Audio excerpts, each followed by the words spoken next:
tarde. Boa tarde. Aí. Meu nome é Sandro Sussuarana, eu sou poeta, sou articulador de juventude, sou escritor, sou mobilizador social, professor de capoeira, faço parte do Setorial de Literatura do Estado da Bahia e do Conselho também. Faço parte dos APNs, que é a Agente de Pastoral Negro, do Grupo Recital Ágape, do CEMPA, que é o Centro de Pastoral Afro, Padre Heitor Frisotti, do Hip Hop na Onça, enfim, de uma série de coisas que a gente desenvolve lá na Sussuarana. Eu já publiquei e organizei 5 livros, 3 deles pelo Sarau da Onça, na verdade todos 5 pelo Sarau da Onça, mas 3 são específicos do Sarau da Onça, um é só meu e um é do Grupo Recital Ágape, que eu faço parte. Eu escrevo, vai fazer 10 anos que eu escrevo especificamente para a poesia, né? Mas voltada para a poesia marginal ou periférica, ou ainda que chame de literatura negra. Tem um sarau chamado Sarau da Onça, lá em Sussuarana, que fez 8 anos agora, no dia 7 de maio. E é um espaço onde a gente desenvolve alguns encontros para fazer poesia. No começo era somente para modificar a visão que a mídia tinha sobre os bairros periféricos, e especificamente sobre Sussuarana, que se falava que era um dos bairros mais violentos da capital, com até 23 mortes por final de semana. E a gente, quanto morador de lá, a gente sabia que tem toda essa problemática da criminalidade nos periféricos, mas que também tem outras coisas, culturalmente falando, e que eles não fazem questão de ir lá publicizar. Então nós criamos o Sarau da Onça para poder modificar, e por isso o Sarau da Onça se chama o diferencial da favela, porque o nosso objetivo é mostrar esse lado da favela, da periferia, que a mídia não passa. A gente não vê na televisão os festivais de cultura que acontecem nas comunidades, a gente não vê os grupos de valsa, os grupos de capoeira, os grupos de dança, de teatro, várias coisas que tem nos bairros periféricos a gente não vê, e quando a gente ouve falar, a gente não vai, porque a gente entende que esse espaço é um lugar perigoso. Não é assim que a gente pensa? Sempre, inclusive, lá na Sussuarana, as pessoas sempre perguntam, quando é que tem sarau? E o sarau acontece sempre ao sábado, das 19 às 22, e aí a pessoa fala assim, poxa, queria tanto ir no sarau, mas lá é perigoso? Aí eu digo, muito perigoso. As pessoas lá estão lendo livros. As pessoas estão lá fazendo poesia. Então, corre um sério risco de você sair de lá transformado. Obrigado. E aí, porque assim, a gente aprendeu que a gente só deve consumir cultura se a gente vier para o centro da cidade, né? E aí, centro, eu falo esses espaços públicos que são os mais conhecidos, Teatro Castro Alves, Concha Acústica e tal. E aí a gente vai lá assistir um espetáculo, nada contra quem tem R$200 para pagar, fica à vontade, quem quiser também me dá, eu aceito, sem problema nenhum. Mas a gente vai lá na periferia, que tem um sarau, que tem uma batalha de freestyle, ou que tem um festival de valsa, e é de graça, e a gente não vai. A gente não vai lá porque a gente pensa que é perigoso, a gente não vai lá porque o tempo todo a televisão, no horário de meio-dia, aquele horário que a gente para almoçar, e aí você senta para comer e tem um corpo em cima da mesa, com você assistindo. Ah, Sandro, mas eu ligo a televisão e eu nem presto atenção no que está passando. Às vezes a gente fala isso, né? Nem estou prestando atenção, não estou nem assistindo, a televisão está só ligada lá. Sabe como é o nome disso? Audiência, que a gente continua dando para eles. E é isso que faz com que eles continuem veiculando esses corpos, que, em sua grande maioria, são corpos negros, né? Eu estava lendo a matéria, estava sentado ali, estava lendo a matéria do, aspas, empresário que comprou alguns quilos de fubá e colocou junto com 700 quilos de cocaína e estava transportando para a Itália. Vocês ouviram que eu falei que ele era? Mas se ele fosse um preto e morasse na periferia, ele seria... Na verdade, ele estaria morto, porque 700 quilos de cocaína, ninguém na periferia consegue comercializar. Esqueçam isso que o governo está aí dizendo. Ah, o pacto pela vida e a guerra às drogas. Esqueçam isso. Aquele menino ou aquele brother, aquele cara lá, que está lá na linha de frente, lá na esquina, vendendo a trouxinha de maconha, R$20, R$50 de cocaína, deixa eu contar para vocês. Eles nem se configuram como traficantes porque eles não têm dinheiro. A gente aprendeu que a periferia, os traficantes da periferia é tudo luxo, né? Todos moram de aluguel. Podem prestar atenção, reparem, todos moram de aluguel. A maioria deles não consegue nem dormir, não tem nem moradia direito, e a gente vai dizer que aquele cara é traficante, que aquele cara tem dinheiro. Procurem saber quantas pessoas dessas têm carro, apartamentos, viagens, jatinhos, tem lancha. Vocês sabem de alguém que tem? Não tem, gente. Mas a gente ouve falar sobre essa guerra às drogas, que é uma guerra específica sobre quem mora na periferia, porque isso justifica a polícia militar, por exemplo, entrar na periferia dando tiro. Mas isso não acontece aqui no Corredor da Vitória, por exemplo. Vocês já ouviram falar sobre bala perdida aqui no Corredor da Vitória? Já ouviram falar sobre isso lá na Barra? Já ouviram falar sobre isso no Rio Vermelho? Mas ali no Rio Vermelho, do outro lado, no Nordeste de Amaralina, quem já ouviu falar sobre bala perdida no Nordeste?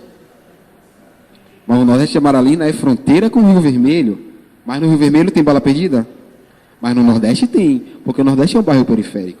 Então justifica fazer essa guerra às drogas, porque a gente valida isso o tempo todo. Então, o sarau da onça, o livro que a gente publica, os eventos que a gente faz, são todos para contrapor todas essas informações que estão o tempo todo aí sendo massificada. Que a periferia só tem criminoso mesmo, tem um monte de gente inteligente, um monte de gente que está estudando, um monte de gente que está tentando melhorar esse país, mas a gente está lá, à mercê, sempre sofrendo, correndo um sério risco de levar uma bala que não é perdida, porque ela sempre encontra o corpo de uma pessoa negra, né? Vídeo caso de Amarildo, vídeo caso de Cláudia, Marieles, né? Menino Joel, vocês ouviram falar do menino Joel? Aqui no Nordeste de Amaralina, 10 anos de idade, brincando no quintal de casa, tomou vários tiros e a polícia disse que ele estava correndo porque ele era um aviãozinho. Imaginem só. Vídeo caso do menino que estava com guarda-chuva e tomou um tiro, mais de 80 tiros, 111 tiros. Então, assim, a gente faz as poesias lá, né, para transformar, né? A gente tem uma poesia do Grupo Ágape que fala assim, que o nosso objetivo é tirar do lugar comum, né, chamar para o debate. Porque durante muito tempo a gente foi calado, né? A gente foi silenciado, a gente não podia falar. Eu sempre falo que esse espaço de estar à frente, para a gente que mora na periferia, é negro, vem de escola pública, esse espaço aqui, de estar à frente, ele não é nos ensinado como administrar isso, a gente não sabe lidar com isso. A gente cresceu, eu, por exemplo, né? Eu falo sempre da minha experiência com isso, que na escola pública, eu cresci aprendendo que ir à frente era um desafio e que estar ali naquele espaço era um lugar onde as pessoas não queriam que eu estivesse porque era uma disputa. Pense só, eu era uma criança, devia ter, sei lá, 8 anos de idade, na escola pública, tinha medo de ir na frente tomar lição de casa com minha professora porque os meus próprios colegas em sala de aula ficavam me vaiando se eu errasse a palavra ou se eu gaguejasse. Minha própria professora e outros professores, naquele tempo, né, mais antigo, não tão antigo assim, né, que eu sou um neném, mas os professores chamavam a gente de burro. Se a gente não soubesse, falava assim. E tinha uma brincadeira que era não sabe, orelha de burro. Essa brincadeira, isso é de uma maldade sem tamanho para a cabeça de uma criança que está naquele espaço querendo aprender. E aí seus colegas vão, e quando você erra e fala não sabe, vai ter que aprender. Orelha de burro, cara de ET. Primeiro está dizendo que o menino não é inteligente, segundo está dizendo que ele não é bonito, não tem beleza. A gente cresce sabendo, primeiro a gente é negro, né? Cresce sabendo que a gente não tem beleza, né? A gente não cresce ouvindo aquelas coisas, nossa, meu filho, você é tão bonito, seu cabelo é tão bonito, né? Como é que faz para lavar? A gente ouve isso, né? Como é que faz para lavar o seu cabelo? Passa pente, né? O creme aí funciona, é assim que a gente ouve. Então, lá, e aí eu cresci, né, sabendo disso, tendo esse medo, ao mesmo tempo que dentro de casa, nossos pais, nossa mãe sempre diz pra gente, você precisa ser mais inteligente do que todo mundo. E aí tem Mano Brown que ele fala, né? Você precisa ser 10 vezes melhor. 10 vezes melhor, 100 vezes melhor. A gente está o tempo todo dentro da escola pública tentando ser melhor, porque se a gente não for melhor o tempo todo, o sistema ele vai estar dizendo que a gente não é capaz, que a gente não vai vencer, que a gente não vai chegar em lugar nenhum. E tá aqui contrapor tudo isso que o sistema diz. Passar dos 14, dos 15 anos, para quem mora na periferia, é jovem, é negro, né, filho de mãe que é doméstica, pai pedreiro muitas vezes, ou semi-analfabeto, para a gente passar dos 14, dos 15 anos, sem entrar na estatística de estar na criminalidade, sem entrar na estatística de ser assaltante, traficante, ladrão, enfim, qualquer uma dessas coisas, para a gente é uma vitória muito grande, muito simbólica, principalmente para quem vem depois da gente. Eu cresci com pessoas da minha família dizendo que eu seria uma dessas pessoas na estatística, que eu não passaria dos 18 anos, que eu viraria um traficante, ou seria ladrão, ou qualquer coisa disso aí, e eu não chegaria aos meus 18 anos porque estava destinado a fazer isso, e isso era uma coisa que estava no meu, aspas, destino. E aí desses meus parentes que falavam isso, e falavam de boca cheia, gente, assim, não era aquela coisa de falar com o vizinho, não, era falar diretamente assim, você não vai ser ninguém, sabe, você não vai ser nada na vida. E aí o neto dessa pessoa hoje fala para ela que ele quer ser igual a mim. E toda vez que eu vou, eu fui na casa dessa minha parenta, não por ela, mas por ele, mais recente, e aí ele estava conversando comigo, é um coleguinha, ele tem 5 anos de idade. O coleguinha dele estava passando do outro lado da rua, ele aí foi falar com um colega, e ele falou assim, você conhece aquele ali? Ali é meu primo ali, ó, o homem mais importante da cidade. E assim, para mim, isso é de uma felicidade imensa, ouvir uma criança de 5 anos. Por que ele falou isso? Porque eu publico livro, tem um livro que tem na capa do livro tem a minha foto, né? E aí quando ele pega esse livro, ele fala para a avó dele, quando eu crescer, eu quero ser igual ao meu primo. O quanto isso é simbólico para a gente que cresce sem ter essa referência positiva dentro da família, dentro da nossa história, enfim, uma série de espaços, de ambientes que dizem o tempo todo que a gente não tem capacidade de vencer na vida. E eu falo vencer na vida não é vencer financeiramente, porque nem sempre ter dinheiro é estar feliz. E eu sou muito feliz por fazer o que eu faço e ouvir, né, esses retornos, porque a gente fala assim que na pior das situações ouça as crianças, né? As crianças elas são muito sinceras, elas são muito verdadeiras. Você quer saber se o que você está fazendo tem um significado? Sente com a criança, pergunte a ela o que é que aquilo está fazendo de melhor para a vida dela, o que é que isso simboliza para essa criança. Então, e aí é isso, né? Tem uma série de coisas lá com um sarau que a gente faz, que quando a gente começou, uma pessoa disse pra gente assim, o sarau é só uma febre e vocês estão aí porque tá um boom, todo mundo tá ouvindo falar, essas coisas todas, mas daqui a pouco acaba, não vai durar 1 ano. E aí eu queria encontrar, eu sempre vou nos lugares, eu sempre falo que eu queria encontrar com essa pessoa de novo, que disse que o sarau não ia durar 1 ano, para agradecer a ela, por ela ter falado que o sarau não ia durar 1 ano, né? Porque graças a ela, todo dia a gente se reinventa para que o sarau continue, só para não dar a ousadia de ela dizer que estava certa, né? Então, ela não mora mais, ela era moradora de Sussuarana, né? Não mora mais em Sussuarana, mora em outro estado agora, mas a gente sempre fala que eu queria encontrar com ela para falar assim, poxa, obrigado por você ter falado que o sarau não ia durar 1 ano, você tinha razão, não durou 1 ano, durou 8, né? Tem 8 até agora.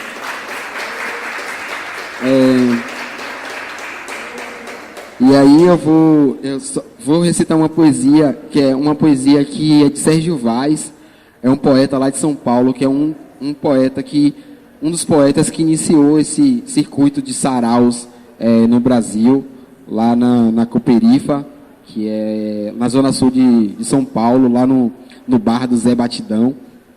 E essa poesia se chama Os Miseráveis, e faz exatos 10 anos que eu recito essa poesia em todas as edições de sarau. O sarau acontece 2 vezes por mês, então pensem só, 2 vezes por mês em meses normais. No mês de maio são todos os sábados, no mês de novembro são todos os sábados. Então, por ano a gente recita umas 50 vezes no sarau e umas 500 vezes em todos os lugares que a gente vai. E aí eu vou recitar ela, que diz assim, ó. Vitor nasceu no Jardim das Margaridas, Erva daninha nunca teve primavera. Cresceu sem pai, sem mãe, sem norte, sem seta. Pés no chão, nunca teve bicicleta. Já Hugo não nasceu, estreou.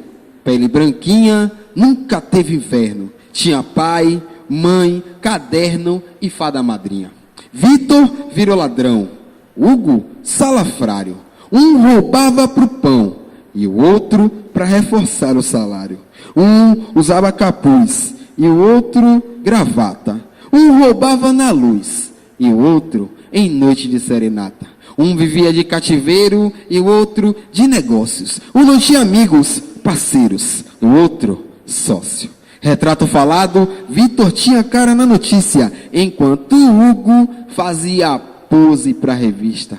E o da pólvora apodrece penitente, e o da caneta enriquece impunemente.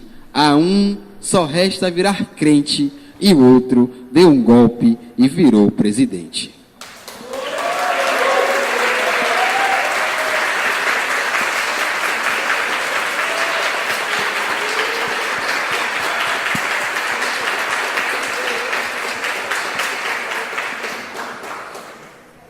Então, né, as poesias que a gente faz lá são nessa pegada, né, assim, e que é para despertar o senso crítico da nossa galera, né, da nossa juventude, e dos nossos moradores, que quando ouviam falar, eu moro na Sussuarana, falavam, lá o bicho pega, né, e aí hoje eu falo, você mora onde? Mora na Sussuarana, lá tem o Sarau da Onça, massa, tem o grupo Ágape, lá tem um grupo de valsa, tem um grupo de capoeira, tem não sei o quê, então a gente conseguiu, né, transformar o ideal, a visibilidade que as pessoas tinham, aquele imaginário que se cria, né, que se tinha sobre o bairro de Sussuarana, só voltado para a criminalidade, e hoje a gente conseguiu incutir na mente das pessoas que lá também é um espaço cultural, é um polo cultural. E aí, né, só para eu já encerrar minha fala, né, eu não quero dizer com isso assim que, mas eu estou falando porque eu moro no bairro periférico, que o bairro periférico é um mar de rosas e de flores. Não é. Não estou dizendo isso, nunca, longe de mim falar isso, eu sou morador, eu sei das coisas que acontecem lá. Mas eu também não posso ser hipócrita ao ponto de dizer que eu concordo com a forma como esse lugar ele é tratado o tempo todo. Então, o nosso objetivo é fazer com que as pessoas elas compreendam que tudo isso é uma estratégia do sistema de fazer com que a gente esteja nesse espaço, sempre de forma pejorativa, para que justifique todas as mazelas que eles traz para a gente, né? E incute na nossa memória, dentro da nossa realidade, como minha vizinha que disse que assiste Se Liga Bocão todos os dias, porque ela fala assim, eu assisto Se Liga Bocão todos os dias, porque eu tenho, como é a palavra, Deus? Eu tenho, não é certeza não, sei lá, ela fala que tem alguma coisa lá que vai encontrar, que vai alguém de lá do bairro, que ela vai ver passando lá, no Se Liga Bocão, sabe? Tipo assim, ela não está ali assistindo porque ela vai ver a pessoa fazendo uma coisa boa, ela sabe, ela tem certeza que a pessoa vai passar lá criminoso, morto, enfim. Então, o nosso objetivo é fazer com que a gente apareça nesses espaços, mas a gente apareça de outra forma, não só nas páginas policiais, ou melhor, não mais nas páginas policiais. A gente quer aparecer na página de cultura, na página de educação e outros espaços. Então é isso. Eu queria... sim, né? Eu sou a pessoa que fala, esquece de falar, de mostrar, então. Esse aqui são 2 dos 5 livros que eu já organizei e publiquei. Esse aqui é o Diferencial da Favela, Poesias e Contos de Quebrada, lançado em 2017, todos lançados na Sussuarana, primeiramente, depois a gente vai para outros espaços. Lançado em 2017 pela editora Galinha Pulando, através do edital do Setorial de Literatura do Estado da Bahia. E esse, que é o mais recente, que nós lançamos agora, no dia 11 de maio, se chama o Diferencial da Favela, dos Contos às Poesias de Quebrada. Se vocês observarem, todos os 2 têm a capa, é um bairro periférico, é uma periferia. Esse aqui é o segundo, essa foto, deixa eu mostrar para vocês aqui. Essa foto, ela é uma foto de lá da Sussuarana.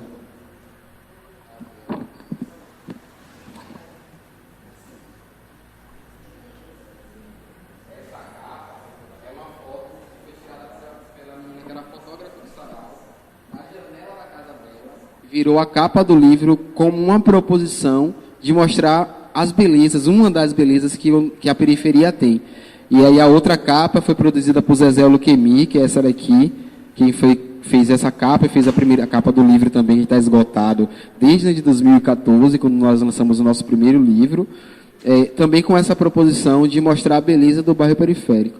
E aí tem uma curiosidade aqui, que é uma semelhança com as coisas, né? Assim, vocês vão ver que tem roupas no varal, tem um tanque em cima da laje, as casas todas, a maioria, elas não são rebocadas, porque na periferia, a nossa prioridade é dentro da casa e não fora da casa.